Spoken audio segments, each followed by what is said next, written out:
ሰላም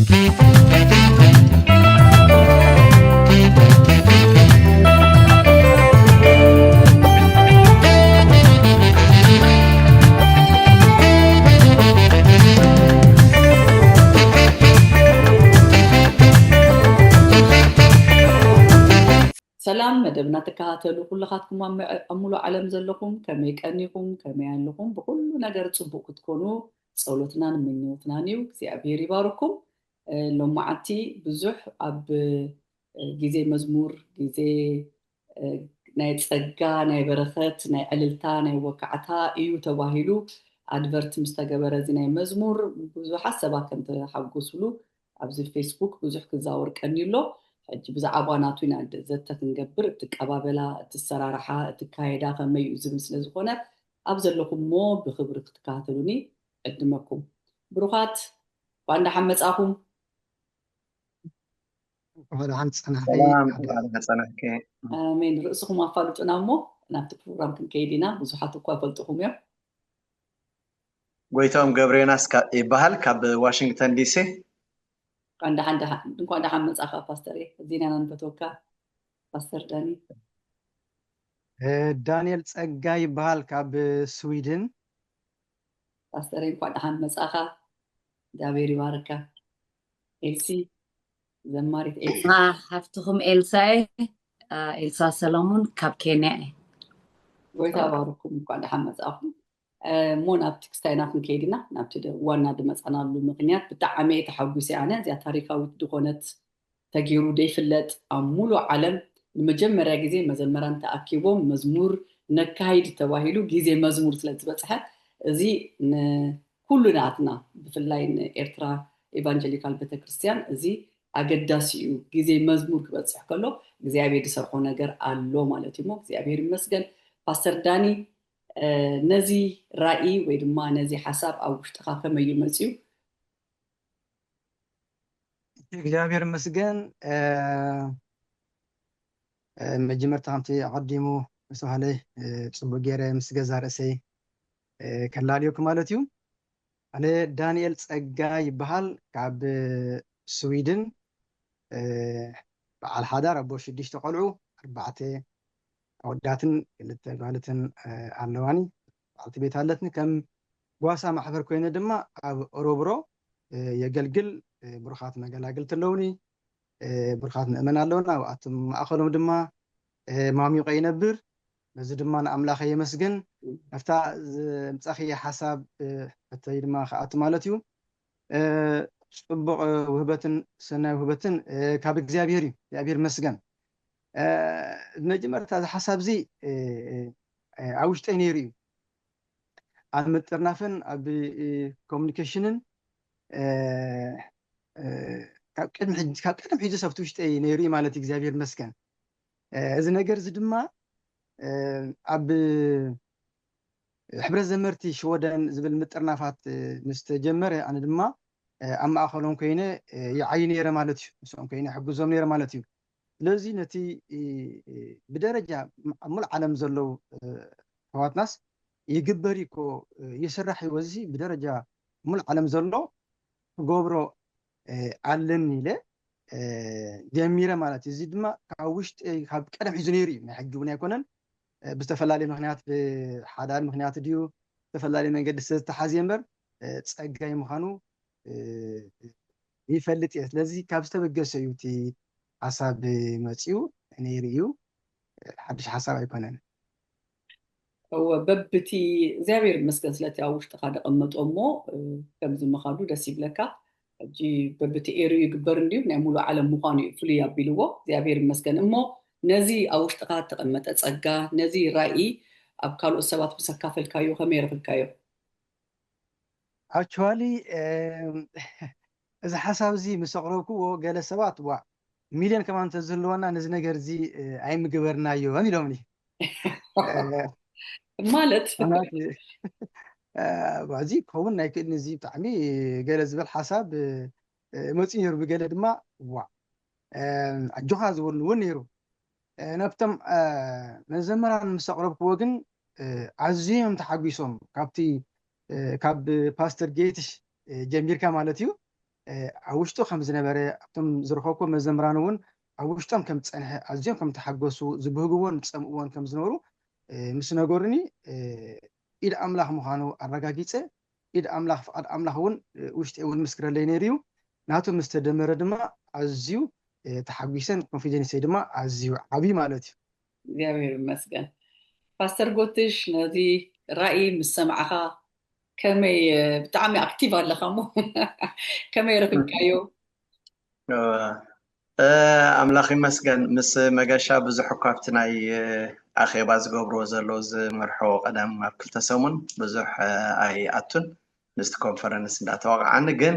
ምስ ሰማዕኹ ኣትሒዘ ኣዝየ ተሓጒሰ ማለት ከምዚ ፓስተር ዝበሎ ኣብ ልቢ ኩላትና ዝነበረ እዩ ነይሩ ሕጂ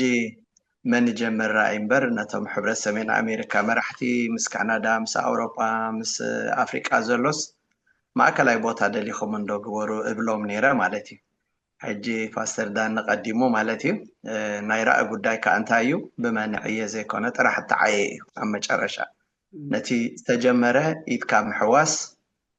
ምፅባቕ እዩ ማለት ብመን ተጀሚሩ ዘገድስ ኣይኮነን ኣብ ልቢ ኩላትና ፀኒሑ መራሓ ከዓ ረኺብና ኣምላኽ ይመስገን ስለዚ ብሩኽ ሰብ እዩ الله بارك باستري حاجة سبراي مس نجرك يمانا إيد كتب قليل يكونن ناي منفساوي النت لب مصفاح منفساوي النت يدلي مو إذا هذا خاص لزرعهم نجزي أبي رازي مسكنو thank you كا ومس لزجبركا إلسي كاب أفريقيا كتمسيت كت أقدمها أبتم دقورات راحيلو لهم أنتي كميس للسمع فيهم كميس لتقبل كيون هذه النجار و بتعمي تحقيسه مخنياتو كم تبلكي بعيناتو فلويو حجة أب كارتون كلنا مس بزحات حوات كم كونسرت نسرح نيرنا أبب بتزلنا حجة تفلي زبلوسي كاب كله مخاني مش هلو أنا personally كاباي أزيم بزبلت وبمزمور ديو بقسنات ديو بسلطنا ديو إيز الرخب زلهو سلازي نخزمر وي مش هلو نخملخ طراي زي كونسي كابتوم قدمي بخلو بتقاط قبلل زبلو نخمهار زتفطر لي عدلي مو سلازي ازي تحقيسه كاباتوم بزح نجر كمهار يزصب زلخ مالتي كال ايدماني كم زغزيابير كدالم كله قللو مالتي مالت كمتي مريم كوا متيان إلسابيت سلام مسبلتاس بتي أوشت أزنا برين هلونا نيجويتنا يسوع كريستوسي أوشت أزنا برت أنسي إنه هز عن كسرة سنريونا نحد حدنا أبزي كوف كمزيلنا كنزرارب وين كان ملخن كلنا أبتهز بي بمسرته إجزاء بالزح زدك أسرائي كوخي ترفه كم زنقانا من نققح كم زقبر مش الله أبليفت كم زقبر كنقات كم زلعال بباشن هزبو خسلف أب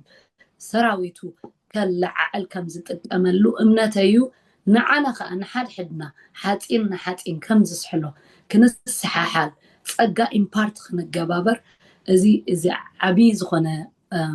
عدليو نعين مجمرة كم زبل عينت مجمرة جزء سلازخونه أزاي يتحقيسه مالتي እግዚአብሔር ከአ ረዲኡ በሁሉ ነገር ከአ በቢዚያዲው ቀልጥፉ ሰሊጦኒ ስለዚህ ክብርና አምላክ ይሁን I'm looking forward to it ተናው ዝኾነ ጊዜ ከም ዝኸውን እምነተዩ ዋው ራይ አቀባበላ ትሕትና እንታ ዓይነት ኮንፈረንስ ወይ እንታ ዓይነት ናይ መዝሙር ጊዜ ይኸውን ይረየንሎ ማለት እዩ ማለትስ ጳውሎስን ሲላስ እንዳዘመሩ እቲ ማእሰርት ተበጣጢሱ ነፍሳት ዝደሓኑሉ ዓይነት ኮንፈረንስ ይድኸውን ኢለ ድግምት ኣነ ግምት ደይኮነስ ደኣምን ማለት እዩ ነለድሮ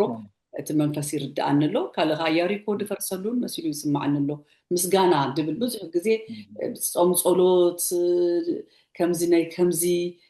ብዙሕ ናይ ቁዝማ ይጸሎትና ነይሩ ሕጂ ግን ናይ ምስጋና ናይ መዝሙር ተሃዋሃው ልውጥ ድበለ ይመስል እሞ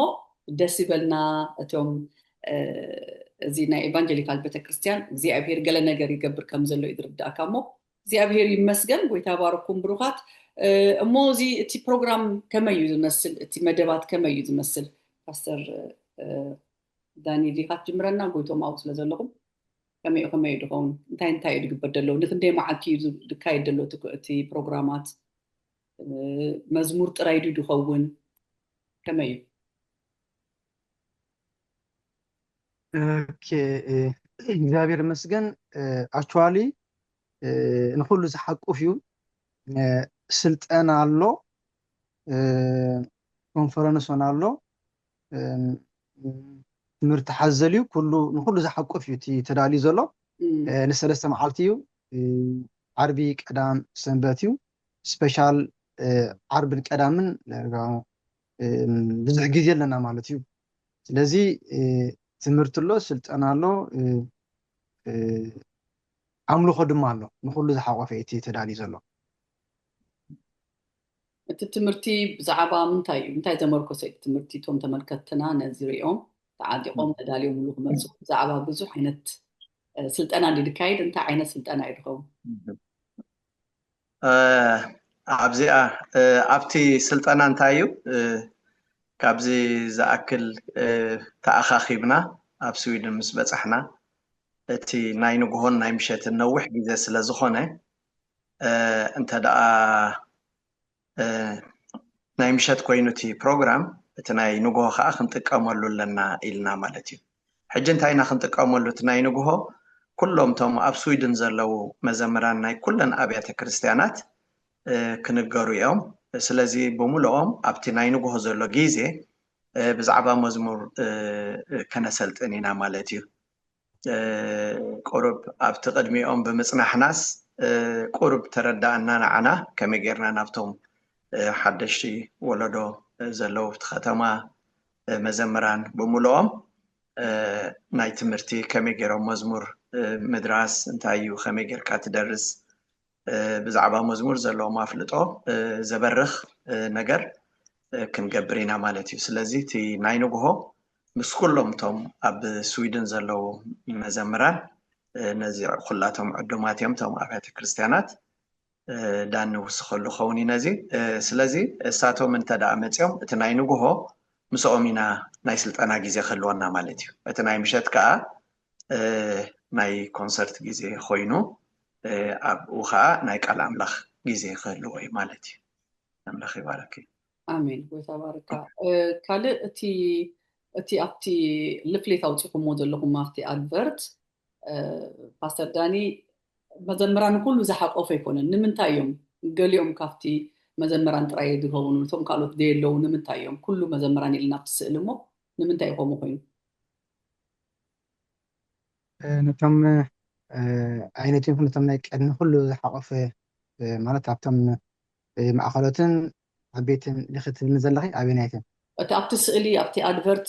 ኣብቲ ፌስቡክ ዝዛወር ዝቐነ እቶም ዘመርቲ ቁሩባት እዮም ናትና ዘመርቲ ከዓ ብዙሓት እዮም ንምንታይ እዮም ተፈልዮም ሳቶም ጥራይ ወፂኦም እቶም ካልኦት ዘየለው ንምንታይ እዮም አክቹዋሊ ምናልባሽ ንጣር ነጢረ ከይከውን እምበር ንኩሎም ረኺበዮም እየ ንኩሎም ድማ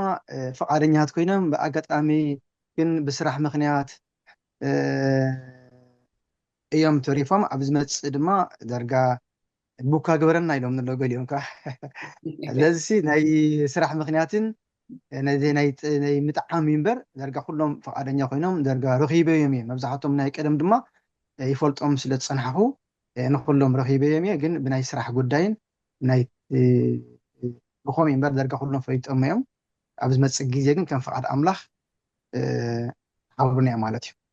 ስለዚ ኣብቲ ሊፍሌት ወፂኦም ዘለው እቶም ናይ ቀደም ዘመርቲ ዝነበሩ እዮም ገሊኦም እቶም ተጠየቁ ስኻ ደወልካሎም ከይስምዖም እቶም ናይ ቀደም እቶም ዝረኸብካዮም ሓራይ ድበሉካ ጌርካዮም ኣለካ እቶም ብምክንያት ተሪፎም ዘለው ግን ካልእ ግዜ ክቅፅል እዩ ኢኻ ትብል ዘለካ of course ኦኬ ጎይታ ባሩ ካልእ እቶም ዝመፁ ኣጋይሽ ካብ ኤርፖርት መን እዮም ዝቕበሎም እቶም ተዓዲሞም ዘለው ጥራይ ዲኹም ካፍተር ክትገብሮም ንኩሎም ዲኹም ቦታ ሆቴል ኣሎ ድዩ ትራንስፖርት ከመይ ድብል ዝኩሉ ግለፀና እቶም ኣጋይሽ ምስ መፁ ሕጂ ካብ ሙሉእ ዓለም ኩሉ ሰብ ክመፅ እዩ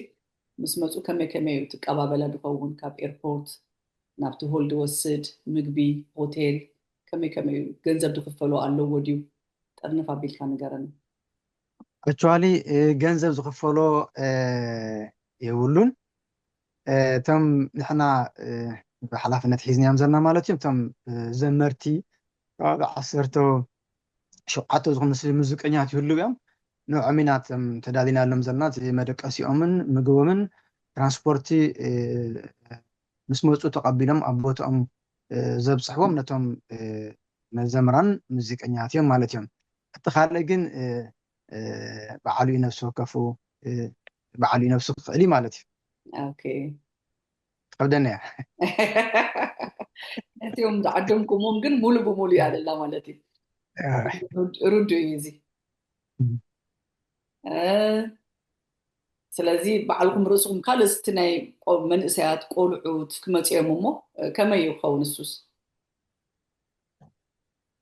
ምስ ፋሚሊዮም መፅኦም ገሊኦም ቋንቋ ትግርኛ ደሰሚዖም ኣብቲ ኮንፈረንስ ክካፈሉ ይኽእሉ ድዮም ንበይኖም ፕሮግራም ኣለዎም ድዩ ከመይኩም ሓሲብኩሞ ዘለኹም actually ሕጂ እኳ ምድላዋት እውን ቁርብ ቡድል ክኾና ስለ ዝኽእል ንህፃናት ኢና ዘዳለናዮ ጉዳይ የብልናን ምስ ፋሚሊ ክኣቱ ማለቶም ዝመፁ ደቂ 10 ዓመት ድዮም ገለስ ዳርጋ ምስቲ ፋሚሊ ክኣቱ ኣብ ሓዚና ንከውን ንኽእል ኣብኡታት ብዙሕ ከቢድ ምድላዋት ኣይገበርናን ዘለና ስለዚ ምሳኒኦም ክዋስኡ ማለት እዮም እቶም ዝመፁ ኩሎም ቆልዑ ይኹን ዓበይቲ ይኹን ማለት እዩ ስለዚ ናብዚ መደብ እዚ በቃ ድኽፈል የብሉን መንእሰያት ሕጂ መንእሰያት ቆልዑት ክመፁ ይብሎምን ክትብል ከለኻ ወይ ኣዳለናዮም ክትብል ከለኻ ክካፈሉ ግን ምስቲ ፕሮግራም ክኣቱ ዶ ይኽእሉ እዮም ፋሚሊ በዓሉ of course ኩሎም ንኩሉ ክፉት እዩ ኦኬ እሞ ካልእ ሓሳብ ትውስኽዎ ኣለኩም ትብልዎ ነገር ኣለኩም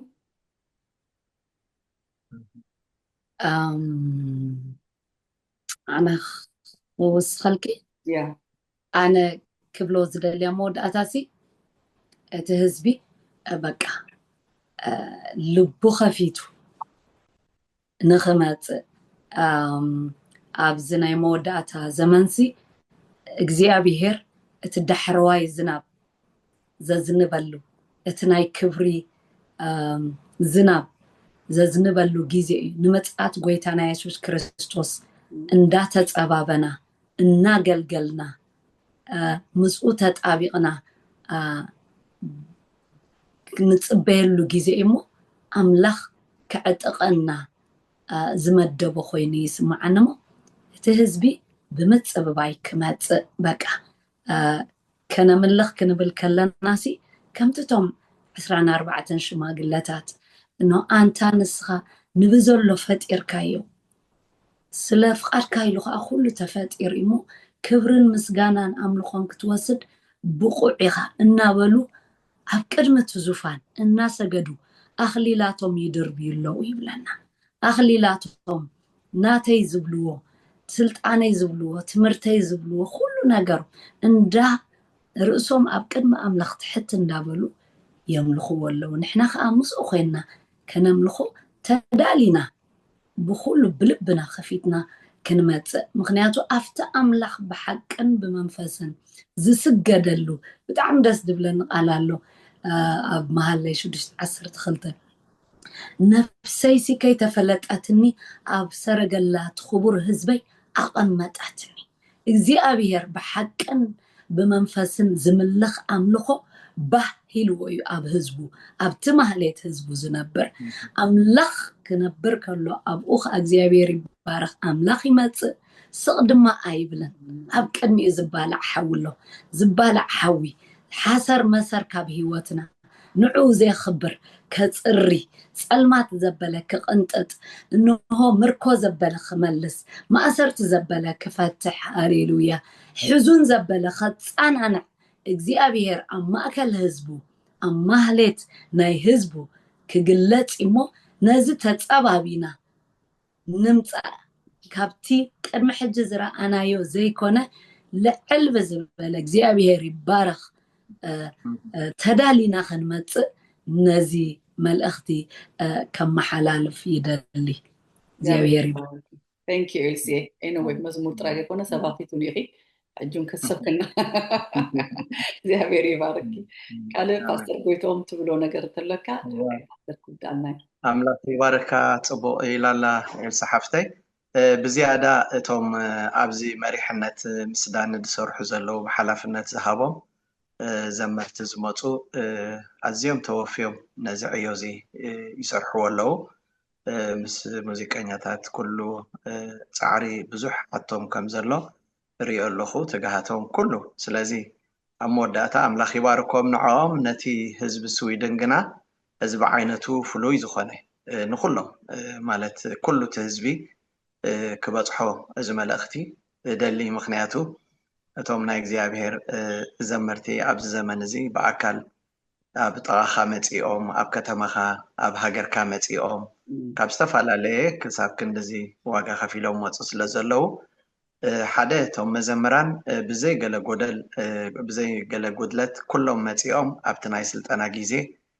ክመፁን ከምኡ ከዓ ኣብቲ ናይ ምሸት ዝግበር ኣገልግሎት እቲ መዝሙር ክካፈሉን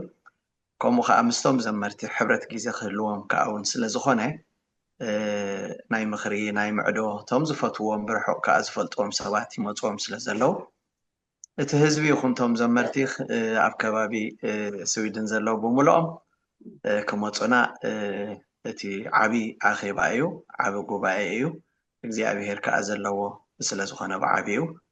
በዘን መዓልታት እዚአን ዝህልዋ በረኸት ሓቢርና ክንቋደስ ንኩሉ ህዝቢ ስዊድን ናብዚ ዓብይ ኣብ ከተማኹም ብዓይነቱ ፍሉይ ብዓይነቱ ንመጀመርያ ዝኾነ ክትመፁ ተባብዓኩም እግዚአብሔር ንምምፃእኩም ከዓ ይባርኽ አሜን ኣብ ኤሮፓ እምበር ኩሎም ፓስተር ኣብ ሆላንድ ዘለው ጀርመን ዘለው መለላ ዘለው ብምልኦም ብጣዕሚ እምበር ነዚ ታሪካዊ ዝኾነ ግዜ ስለ ዝኾነ ተትመፁ ጽቡቅ እዩ ከምዚ ፓስተር ዝበለው እግዚአብሔር ይባርካ ፓስተር ዳኒ መጨረሻ ትብሎ ዘልዩ ነገር ኣሎ Pastor Getish and LC وزارة صحيحة مشتي تكفص أني هذا سيد نمو كابجا تقصيلس كي تبالاش وان تأخلني that's why said فتوكا دلو كم دلا بكا كلها ديو honest تحوت بروخ تقول communicator يا مو بتعامل أنا فتوكا باستري يا يباركم بليز تومن ساعتك ولا ببع عندكم ቋንቋ ተዛረቡ መዝሙር ግን ንኹሉ መዝሙር በቃ ንኹለትካ ድፍለት መዝሙራት እቲ ንፈልጦም ዘመርቲ እዮም ድመፁ ዋጋ ከፊሎም ከምዚ ፓስተር ጎትሽ ዝበሎሞ ዘመርቲ ኩልኻትኩም ንኣሽቱ መንሳያት ደቅና ኩልኻትኩም ምፁ ተካፈሉ ምሳና ኮንኩም ትዝምሩ ማለት እዩ ሞ እግዚአብሔር ይባርኩም ስለዚ መጻፉ እግዚአብሔር ይባርኩም ነዚ ግዜ ከዓ እግዚአብሔር ይገርዎ ነዚ ግዜ ከዓ ንካፈል ነገራት ክስራሕ ኣብቲ ከምቲ ጳውሎስን ሲላስን ዝምሩ ከሎ ነገራት ተለዋወጠ ከምኡ መሲሉ ይስማዓኒ ዘለው ያሪኮን ክፈርስ እዩ በቃ ናይ በረከት ናይ ጸጋ ናይ መዝሙር ናይ ወካዕታ ናይ ዕልልታ ናይ ምርኮ ናይ ምድያብ ግዜ ስለዝመፀ ነዚ ክትካፈሉ ክትመፁ ድምኹም ኣለው ሁላና ንምፃ እግዚአብሔር ይባርኩም ካልእ ፕሮግራም ሒዘልኩም እስካብ ድመፅእ ሰሰናዩ بيتوارك وارخين مباركي أملاخي هاللويا يسوس يسوس يسوس يسوس يسوس يسوس يسوس يسوس صحابي لقا تعري مغنقا عيال تواقعي صحابي لقا تعري مغنقا واقعي يسوع علونا على تبلو ببكزي وتقربو علونا على تبو ببكزي تاي خالو متقربو له مدني عللو نزبو يتغبري سحلو خبرو بغنا حيزي زمرلو مدني زللو مدني زللو نجبوي تغبري